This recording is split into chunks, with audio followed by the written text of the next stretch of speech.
Hi all, welcome back to Normandy, the beginning and end, using the Alone in the Storm solo expansion, playing scenario 1, patrolling the front.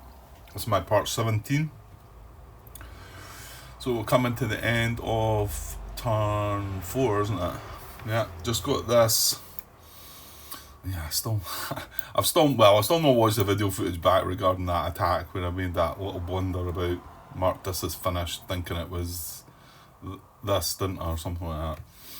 Hopefully it wasn't any different result. I get the feeling it wouldn't have been, because it was only one column shift in the attack. I suppose it might have had that effect, but when I get to it, watching it back, we'll see what happens and we can make comment at least. So just this company left to activate for the turn for the AI. Now it's a high activity level marker though, so chances are they've got a good chance of actually getting 2 activations. Couple of things to mention. Mike, who's watched a lot of my video stuff, made a comment on, and replied to my question regarding intel markers about spotting more than one. The thing that John Brown had brought up, he felt that you could, and admittedly, reading in the rules, when you read the bit that he's talking about, which I didn't at first, you can see he's got a fair point. Mike agrees with that as well. He seems to think that there's nothing there that says, and if you think about it thematically, if a platoon was going to see one intel marker out there, one other company out there, and it could see the other one, why would it not try and see it? What difference does it make? So I've said that, yeah, I think that all makes sense, so we'll play along with that. Not that it's going to affect the rest of this scenario, but I did say that unless anybody came along that's involved in the game somehow, like the designer himself, and tells me differently, we'll play it like that from now on. So thanks for your comment, Mike. The other one, I had a couple more responses regarding the morale check, and one linking me to a thread that was confirmed by the designer that there was only one attempt made, one morale check made, and I think it's no matter how many triggers you get, it's just one morale check if it's within the same action, it's just one morale check. Unfortunately, the link to the thread is in Spanish. He used Google Translate, and then somebody kindly translated it for me. Sorry, I didn't pick up names there. To be honest, some of them on the BGG, some of the usernames are not straightforward names, really, aren't they? So there was nothing that I picked from that. So yeah, and he translated that, and it does say that. Now, the first guy that commented, he also linked me, he gave me a reference, and this is what you need, guys, if anybody's, if you're asking a question out there, I always think okay, somebody can just say, yeah, that's correct and whatever, but it's always nice to try and refer to something in the rulebook that you just, especially if you're not the designer of the game, if I ask a question and somebody just answers with a yes, now, don't get me wrong, if it's the designer of the game and he says yes, you take that as 100%, that's fine. If somebody else says yes, you might sort of, not that you doubting them, you just want to sort of maybe see where it says that yes, and clearly I wasn't finding it. Now, don't get me wrong, I felt like it must be out here in the morale section, but maybe it's not written like that. However, the example that was referenced to me by the guy that commented first is here, and it says, in this example, there are some events that trigger a company morale check. One of its platoons is eliminated, so that's one trigger, right? And the company has received its 4th, 5th, and 6th hit above the original number of platoons making up the formation, not counting the officer. So that's like 4 triggers. One because the platoon's eliminated, then one because it hits 4 above, one because it hits 5 above, one because it hits 6 above. So 4 different triggers. Only one morale check is performed. There you go. We don't need to read any more. So that's there. Now, whether it tells you actually, whether it says that in the rule there or not, I'm not. I mean, you would think it did, didn't you? Would think it would be in here somewhere. And maybe if I just read through this whole page, I would possibly find that. But anyway, we've got the confirmation, that example, and the confirmation was given by the designer, just in Spanish. That's the only thing, the only problem. But don't get me wrong, the person that asked the question had asked it in Spanish, so I'm not knocking that, you know. Okay, that was only a couple of things to bring up, so let's get on with this then, right? So these are going to activate. They're going to get a high activity level marker. Now, that's Hoptman Zopov. I don't even know. Hoptman, is that right? I think it is. Hoptman Zopov. Now he's there he's up there. He's the motorised Panzer Grenadier. So he gets a high activity level marker as well. And shall we just roll the dice? Yeah, we might as well. I know there's things happened sort of with that last one, but it still didn't matter about the die roll. Right, he's a 7 and his leadership value's a 1, so it's an 8. So can we get extremely lucky and get them all not getting 2 actions? So an 8 or less and he's going to have 2 actions. Oh, it's a 9. How about that? So every one of these this time, they all had high activity level markers and they all failed the morale check to get the 2 actions. But I'll tell you what, they're still making a mess of us here. So I can't imagine how it would be if they all got 2 actions. Because I still kind of feel like we're in serious trouble. Okay, I just had a wee pause there just to try and find out the fact that this company's got a reaction marker. Well, we don't need to check priorities because it's the last company to activate, and that's the reason this was last, because the reaction marker bit stopped it from taking any priority beyond the other 2 companies anyway. So yeah, I'm just wondering, I mean, my take on this is they never lose a reaction marker. My take on this is we're still going to consider this 2 platoons. I mean, they're marked with reaction, but we're going to still consider them to do something different. If they do something different, the reaction marker will come off and it'll be replaced by whatever action they get given. However, it might just say that they get marked for reaction, and I think we just leave that reaction marker there then. So they're two. Because there's nothing in here that talks about them being marked with a reaction marker, is there? No. So I think we just go through that. So, but hang on, what about the other 2 platoons? Because they've both got a step loss. I think they have. Yeah. So these have both got a step loss. These have both not got a step loss. And like I say, I think we kind of just ignore the fact that they're marked for reaction. And if they do, if the outcome is they get marked for reaction again, it's just left as it is. So this is a high activity level marker. Remember, we are on the defensive side of things. So the 2, now they'll not be able to fire on anybody, and their closest US units they would be able to fire, and the closest there obviously as well. So the 2 that are not got step losses are going to be high activity, defensive, and here up to 3 hexes to play a platoon. So it's got attack/react, or again assault, but we're ignoring the assault just now. So again, this being the first activation of it with a high activity level marker, they're wanting to attack.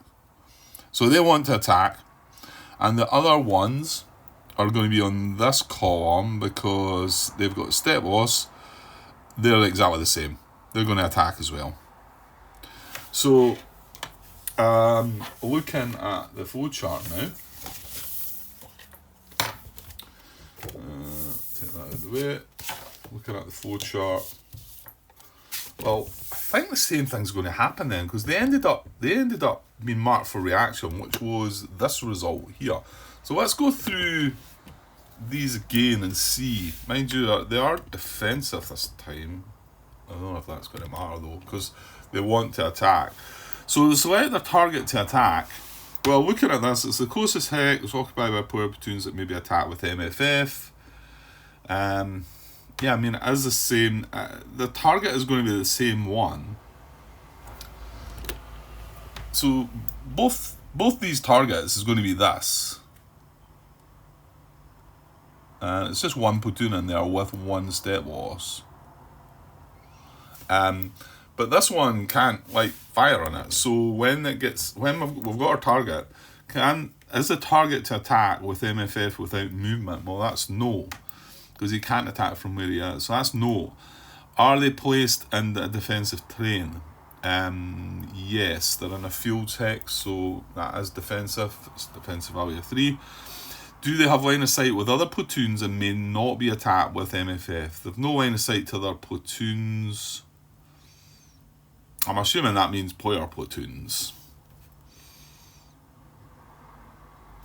Yeah, I mean it must be. So that's a no as well, isn't it? Line of sight with other platoons. No. Yeah, no. So is there defensive terrain available where attacking with MFF is possible?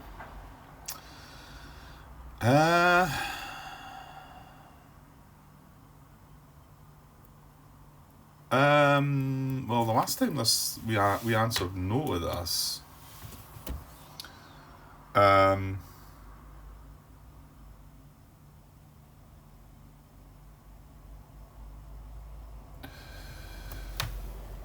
But why am I thinking that this could be a yes this time? Defensive terrain available where attacking with MFF is possible. So these have got a fire factor of 12. And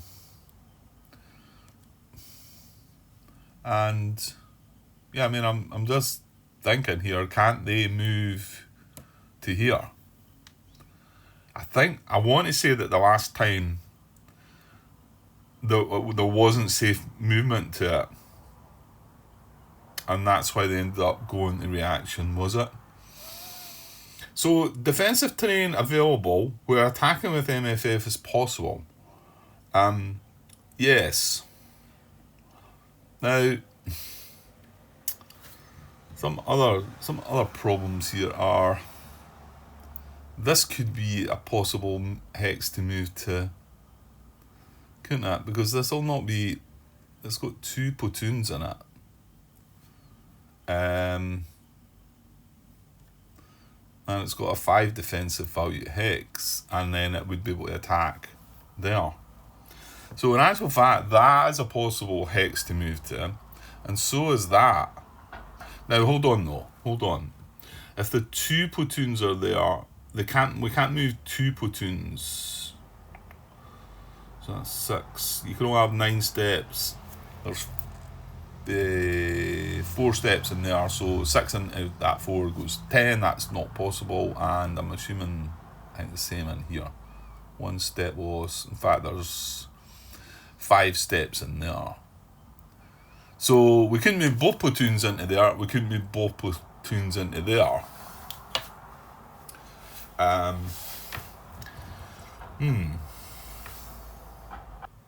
Yeah, and this brought up a little thing previously in the game where I moved 2 platoons through a hex that had 2 platoons already, and it actually says in the rules on page 22 of the solo game.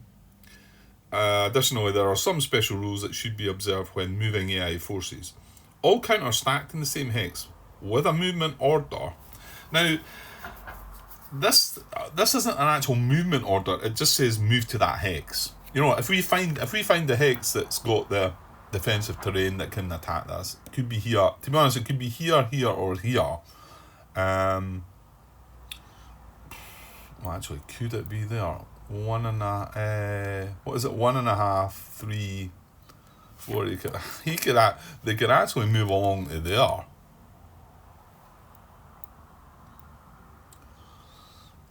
As well. So there's 1, 2, and technically these 2 hexes as well. Well, you know what? You could even go further than that, Grant. You could even say that this is a possible hex as well. There's 1, 2, 3. There's five steps in that hex. But one of these platoons can move in. However, going back to what it says here, all counters stacked in the same hex with a movement order and the same target hex must use group movement. Because of this, the group's movement is limited to counter a war MP each turn. See, I overrode that a little bit because I thought if we wanted to move to here, then we can't, because stacking is triggered right away. You check stacking right away, so I can't move these both into this through this hex. I need to move them individually. I mean, I just overrode that one and says, well, look, we're both moving to this hex, but we're not going to move. But it does actually say you should move with group movement. And my take on group movement means moving together. Well, maybe it doesn't actually. You would have thought that's what that meant, but types of movement, page 11, the main rules. Pause just now. Yeah, I'm not really finding it clear in the rules. I mean, it kind of sort of says that they should move together. So, but we can't move them through that hex. Anyway, well, I did override that one before, and I think I would do it again. If I come to the conclusion that they want to move to there, I'm going to move them both to there. I mean, could we even do it? No, probably not. That's 1, 2, 3, 4, 5, 6.5 to move to there. So that's not any good if I'm moving round. But I mean, surely I can move them individually. Right, but getting back to where they're going to go, does it not give us? I mean, surely there must be some priorities about where we're going here. I don't know how to work this one out, because if we look at movement, there's 3 different types of movement: retreat movement, defensive movement, and advanced movement. Well, we're not doing any of them. We are just moving to that hex. Defensive terrain available, we're attacking with the MFF as possible. Yeah, but there's multiple choices here. So how do I break that down?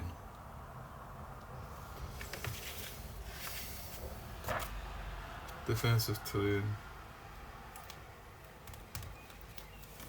I don't know. I mean, you would think this being the 5 would be the one to go to. You know what I'm going to do here, I think, is because I think that they've got to stay together, I'm going to move them to, well, actually, we've already said they can move to there. Well, I mean, surely they would go to here rather than here. Remember, it's safe movement. They're not going to get attacked. All the US units are finished.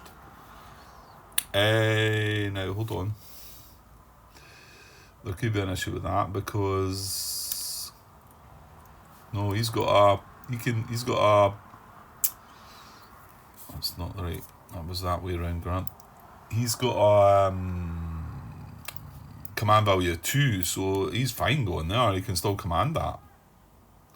So again, that would be another thing. Would he move out of command? You know, if he was only a 1, would he move there? You wouldn't have thought so. Sure, it tells you that somewhere in the rules as well, but I'm thinking that surely it's going to tell me which one of these hexes to move to.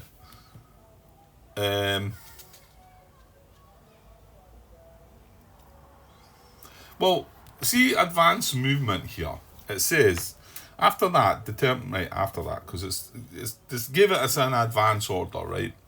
And it says determine the target hex. Now it gives a description. The closest hex where an AI force can attack with MFF or perform a safe assault. Well, I suppose if we're going by that is the closest hex, because that's 1 hex further up. But remember, I'm not doing advanced movement here. So, but anyway, if we moved on, It's 1 to devise a value of 3, 4, or 5, or 2 if the AI force cannot be reached with MFF. And then it starts giving some priorities. If several hexes are available, choose the hex with the highest divisor value first. After that, choose an objective hex, and finally choose a hex where the AI force may attack with the highest FF possible. However, it then goes on, when in defensive mode, AI forces only advance towards higher divisor hexes.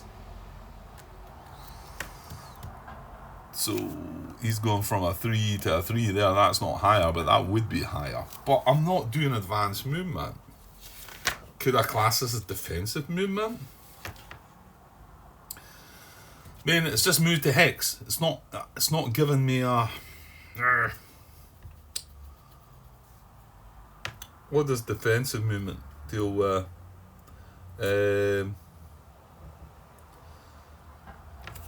Define the hex. The closest hex with the highest divisor value out of reach from attacks with MFF. See, that with a defensive move, I'm pretty sure he would go in there, even though that hex is 1 closer. It says closer, like the closest hex with the highest divisor value. But again, I'm not really following defensive movement, so I don't know what to do here.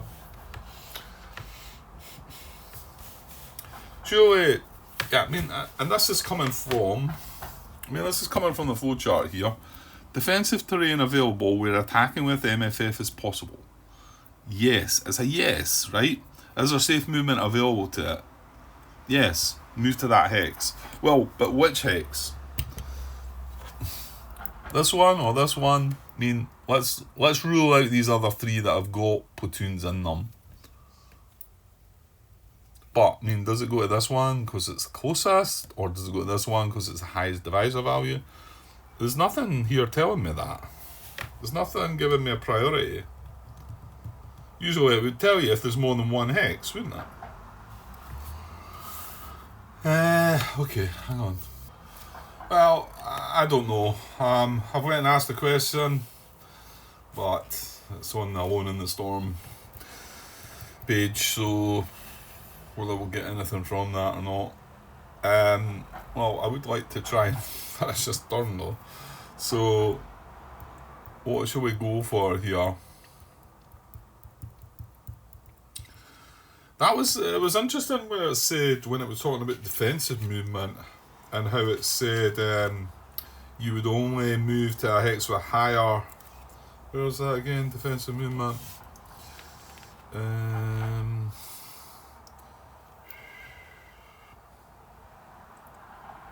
No, where was it said?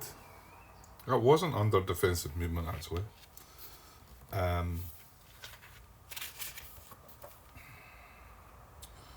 It talked about if you were resistance greater than 0, I think. Yeah. It's under advanced movement.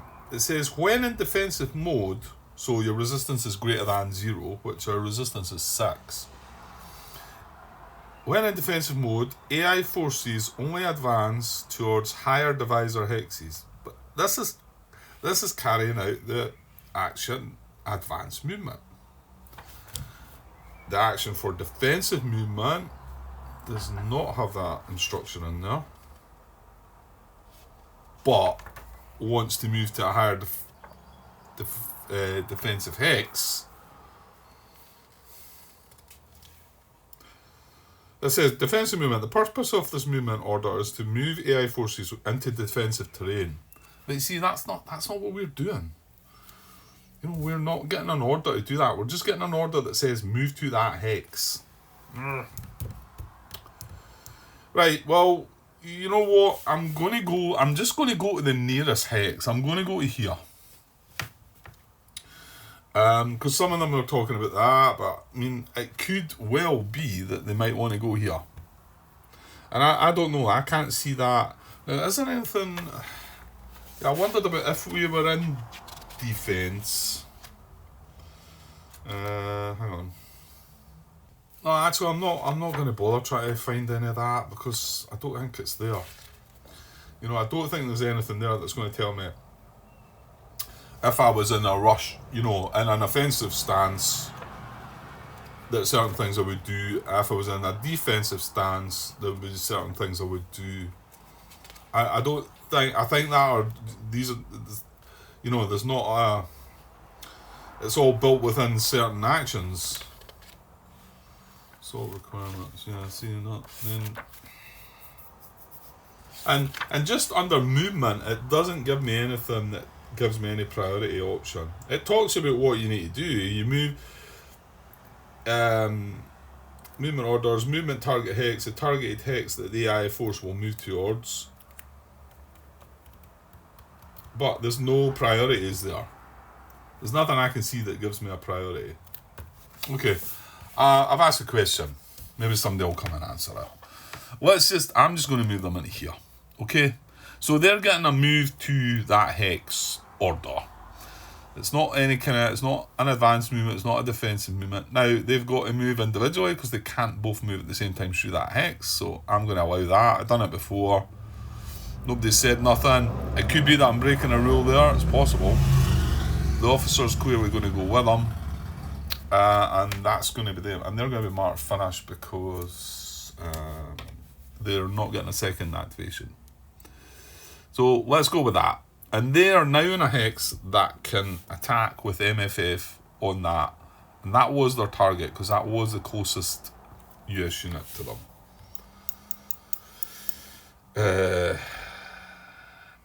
Was that right? The closest hex occupied by poor platoons that may be attacked with MFF. Oh, hang on, Grant. Hang on. No, that's not. I'm looking at attack target here. So when we were back there, to find our attack target, it says the closest hex occupied by poor platoons that may be attacked with MFF. Right, hold on, stop. No, because this says select a target to attack. Because that is not a target. Well, the closest hex occupied by player platoons that may be attacked with MFF. Well, they can't attack with the MFF right now. With several options, first choose the hexes with a lower divisible value. Then choose the target that may be attacked with a higher FF. If there are still options available, choose hexes with a larger number of objectives for the ice. I don't know. You know what? I still have to find a target, and I think this is what we've always done. That we've picked the nearest target, and it says that may be attacked with MFF. Well, it can be attacked with MFF for there, but when I go through that process, it asks me that question: can it be attacked with MFF without movement? No. And then it moves to there. Yeah, I'm going to stick with that. Somebody can let me know if I'm making a hash of that. Right, these guys here, their target is this, and they can attack it with MFF without movement. That's what they're going to do. That's a yes, and they're going to just attack. So they're attacking with, and it's an adjacent machine gun, remember. So he's got a strength of 3, and he's got a 5, isn't he? So it's an 8. Ooh, hang on, Grant. That's not enough. They need 10. Yeah, I forgot about that. So they don't have... So hang on, they had 12, didn't they? Yeah, so 12 is... Because they need to have 10 to be attacking into a 4 or a 5 divisor defensive hex. So they're fine. They do have MFF, but these don't. So hold on a minute then. Their attack target, the closest hex occupied by player platoons that may be attacked with MFF.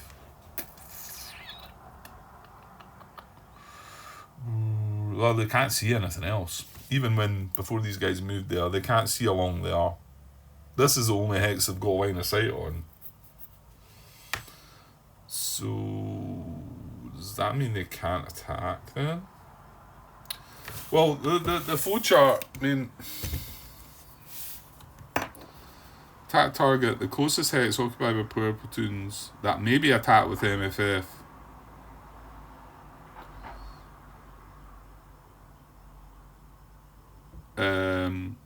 Yeah, and it just goes through some priorities. It doesn't really say to you if you can't.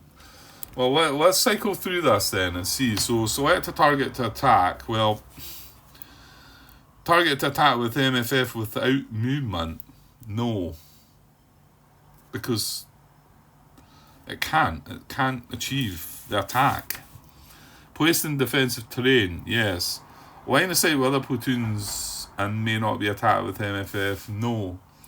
Defensive terrain available where attacking with MFF is possible. Maybe.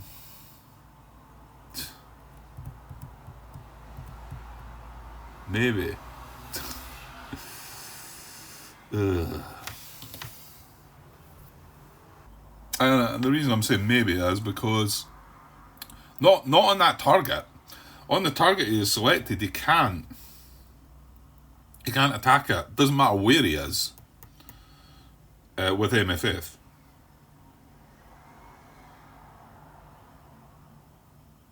The closest hex occupied by player platoons that may be attacked with MFF. Right, so that cannot be his target then. So he's got a strength of 8, so he can attack anything in a divisive value of 3. So in actual fact, this is just an open hex. And this is a 3. That's a 5 as well anyway. That's us. Sorry, that's Germans. 1.5. 3. So he could move to here and attack one of them. So his attack target, the closest hex occupied by player platoons that may be attacked with MFF. 1, 2, 3, 4. 1, 2, 3, 4. Both of these are his targets. So we need to break that down with several options. First, choose the hexes with a lower divisible value. Well, that's got a 2. That's got a 3. So that's our target. So if that's our target,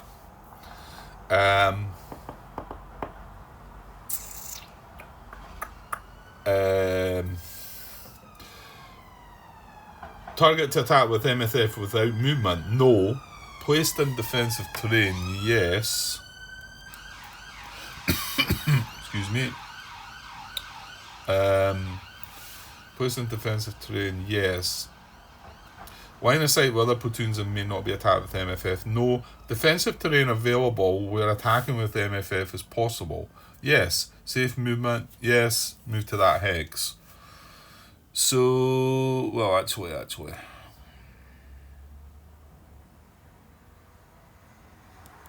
That's, oh no, hold on.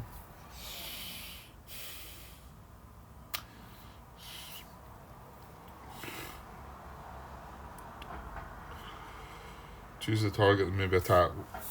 With several options, first choose the hexes with a lower divisible value. Then choose a target that may be attacked with a higher FF.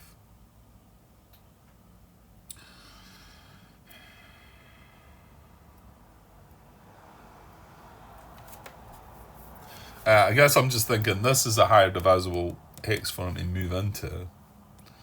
But he's then going to be 3 away from that, so he's going to have to have. Well, no, then he can't. Then he doesn't have MFF, Grant. So he can't move to there and attack that. So yeah, so this is his target. Going by the priorities, the hex with a lower divisible value, that is definitely his target. So where can he move to? He could move to here, or yeah, you could move to here, I think. We're at the same bit here again with our movement, aren't we? About which one to move to, because he could technically move to here as well, I think. I'm going to move on to here. This is taking too much hassle.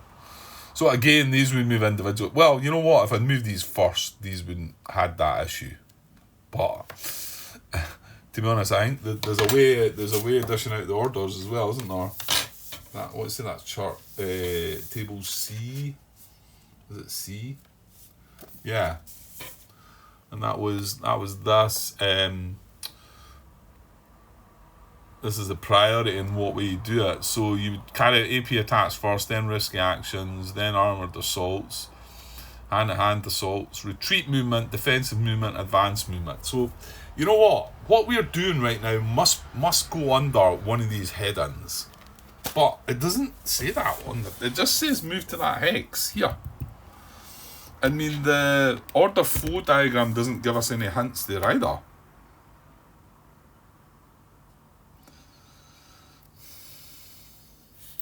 Safe movement requirements. There's nothing here that tells us. When it says move to that hex, I don't know which one I'm meant to look at.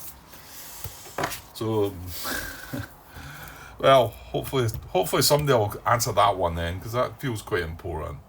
I'm going to go with this, and we're going to just move these to here, I think. Now they do have MFF. They've got 8 against that, which is sitting in a 2. And because it's sitting in a 2, I would only need 6 fire factors. So that's fine. So yeah, so they're doing something different from that reaction. So the reaction marker falls off, my guess is, and then these are going to be marked finished, I think. Yeah. Okay. Right, let's wrap this turn up then.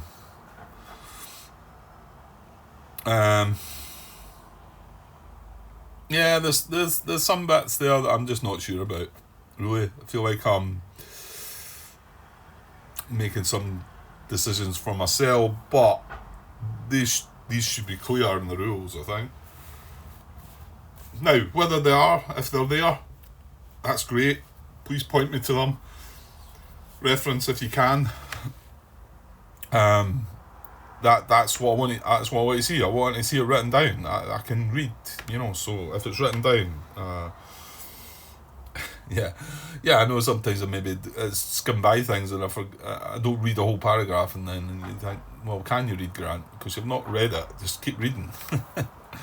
But anyway, okay. So that's how we've done. These guys didn't. They rolled the dice for the morale for the second, getting 2 actions, but they failed as well. So we're just going to wrap things up here, aren't we? Wait now till I make sure. Yeah, I was checking if actually Mike had a response. Well, he was asking if how many of the multiple hex choices that you had to move to were safe movement, and I said them all, because all the US companies are finished, and there's the safe movement requirements at the top there, and that states safe movement requirements: player may not react to AI movement. Well, they can't, they're finished. Now that's it, they're finished, they can't. I mean, unless it means that they could react if they were like not finished, but that doesn't make sense. Sure, I would have to tell you that. Or the other one, or they may react, but up to 6 with a fire factor up to 6 in hexes with 2-3, or up to 9 in hexes with 4-5. So it was safe for that guy to move. This was the one that moved from here to here. I mean, he could have moved to here. He could have moved to here. Now, the other half of that is that I'm not sure about is, could he have moved one of the platoons to here and one of the platoons to here even, well, then again, then he would have a firepower of 6 attacking into a 5, so maybe they did have to stick together to keep the MFF. Yeah, it just, that bit, I didn't want to go there, to be honest. I didn't want to start stacking them with other different companies as well. And I'm not really sure that should be the intention. I think they should be sticking together, shouldn't they? Well, it does say that they're actually meant to move together, but that would be breaking a rule by moving through a hex with two more platoons in it when they're trying to move 2 platoons through. You're not allowed to do that. So, anyway. Yeah. So I think, well, I don't think that was an option. I think that was a possible move with the hex, and that was. And there's a big difference between these two, because that's a 5, that's a 3, you know. So, what would you do yourself if you were in control here? I suppose you would move into there, wouldn't you? That's also then flanking. That's whether that means anything or not. To be honest, it does a little bit, because if they rout and you've got them flanked, I think that's big trouble. So yeah, there's that as well. Whereas at the moment actually no, because he couldn't move here now to rout because he'd be moving adjacent to German platoons, and he couldn't move there because that's adjacent to that German. Well, hang on, that is occupied by a friendly though, so he might get away with that one. I'm thinking the rules that might say that we're allowed to move through that hex if he routed. Anyway, well, let's just wrap this one up, and we can put it out there. And I've got quite a few bits to watch back, but I'm work the next 3 days. Got crappy jobs to Leeds. I'm going to Leeds every day this week. Which is a bit rotten, but tomorrow I need to take the car, but the next 2 days I can travel in on the train, so I'll have plenty of time to watch back on some of this footage. So I might as well finish the turn here though, so we're just going to remove the markers, aren't we? Marker removal phase. So we remove all out of command markers from platoons that have moved into command range, with none of that. All finish markers, right, let's get rid of the finish markers and make it look nice again.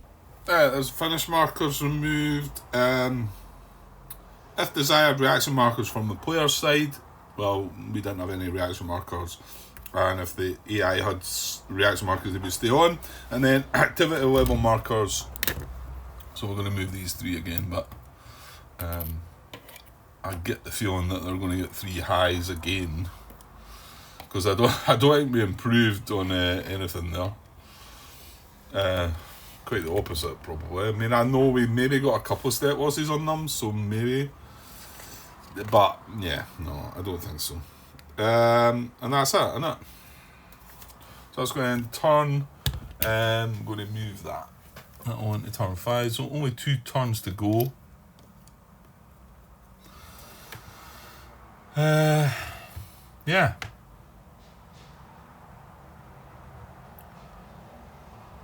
Yeah, only 2 turns to go. We'll find out the outcome. But yeah, we're going to be in more trouble, because these stayed routed, and we moved the captain across here. Now he's not routed anymore, but I figured that it was better. There's a slightly better chance by the die roll of 1, isn't it? What I say, it's a 5 we need here, and we needed a 4 to rally them. So we've got a slightly better chance rallying them. But that's quite hard when you get in a routed state. It means your morale's going to have dropped by 2 or 3 steps.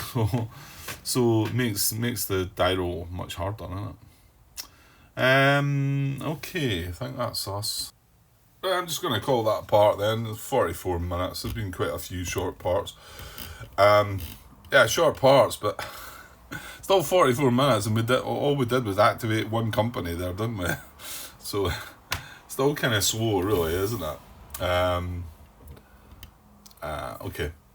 Right, I'll be back now. Not tonight, that's me for the night. Need an early night tonight. And possibly might get a bit tomorrow or the next day. But then I'm off, like I say, coming up the weekend, but there's quite a few things on as well. So anyway, I will get back when I can. Okay, cheers.